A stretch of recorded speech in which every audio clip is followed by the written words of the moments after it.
Hi, I'm Bob Berkowitz with Donna Barnes, and this is Naked New York, and this is Susan Allan. She bills herself as a divorce coach and has a site dedicated to helping those people who have experienced divorce move on to better lives. Check out her site, thedivorceforum.com. Welcome, Susan. Glad you're here. Thank you. What does a divorce coach do, and how'd you get to the gig? Well, I learned the hard way that I had no idea how important it was to make the right decision and to make it fast and only move in that direction and ask only the best experts, and so I had a hideous divorce, a really grotesque divorce. What was bad about your divorce? It was violent, and I could have died, and I was very naive, coming from New York as I do, coming from a very privileged background. I had never heard of anyone, I'd never met anyone who had the kind of divorce that I had. And so as I put together this team of experts, mediator, the best attorney, best family attorney in California, holistic physician, a great therapist, all these people, I realized that I had created a holistic divorce solution and that nobody had ever done that. So it became what I do. Why do so many people get divorced today, do you think?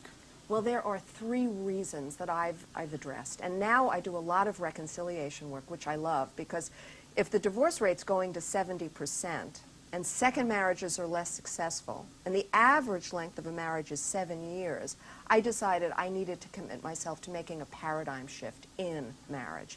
So I wanted to do something positive. So what is that shift? Yes. The first thing is that marriages and relationships are rarely based on unconditional love. And there are 7 stages of love that we've identified. And the 6th stage, just before you get to unconditional love, the 6th stage is vulnerability.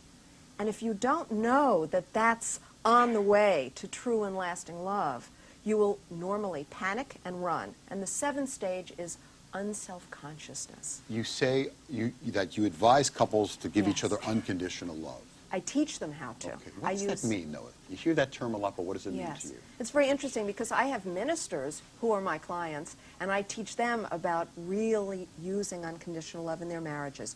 I teach something called nonviolent communication, which was discovered by Dr. Marshall Rosenberg 45 years ago. I teach empathy and self-empathy. That's the principal linguistic distinction that we make, where we understand that it's not the spouse's fault.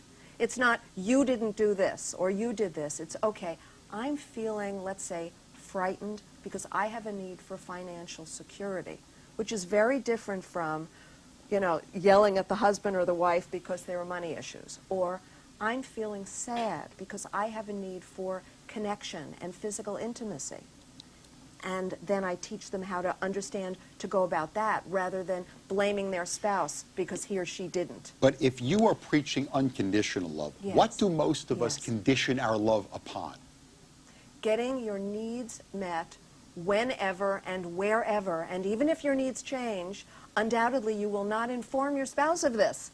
And so let's say your needs as a 30-year-old or a 40-year-old are being met beautifully by your spouse. Now, if you want a long-term relationship, you need to really communicate in a loving, non-critical, non-judgmental way. So give me an example about how people condition love. Give me some concrete, everyday examples. Perfect. And this was very, very much the New York scenario when I was growing up here. The woman would marry a man who was extremely successful, usually older.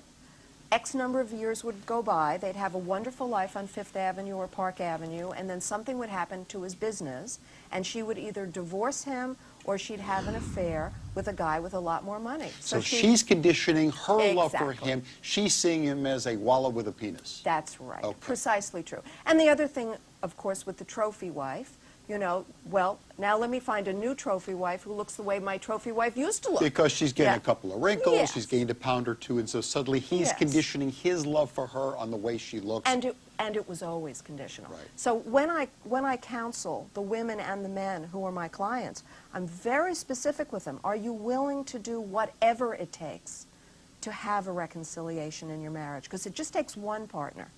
Because you know what it was that met your spouse's needs when you got married, when you were dating. It's very clear. And every one of them will be able to list it for me. This is what I looked like. This is what I acted like. This is what kind of a financial situation I was in. I had a much better disposition because I didn't have 3 children. This kind of stuff. I Are you saying it just takes one person? You mean That's one right. to say, I'll do Yes. anything it takes? Don't they both need to? No, it's quite remarkable. It's quite remarkable. Doesn't it that- get lopsided then if one person's trying all these different things and the other person's just staying the same? Well, lopsided in the sense that the woman or the man who's my client can be really feeling angry. And I always tell them going in, if you're committed to a reconciliation in your marriage, this early part isn't your turn. It's just not your turn. Okay. Because your spouse wants out. First we have to convince the spouse that there's a wonderful marriage that's available. Then later. Okay, time out. Let's say one spouse is deciding, I'm going to have sex with other people other Yes. than you. Yes. But the other spouse says, no, no, no, I'm committed to making this marriage work. Yes. How does it work if the other spouse who is cheating won't stop the cheating?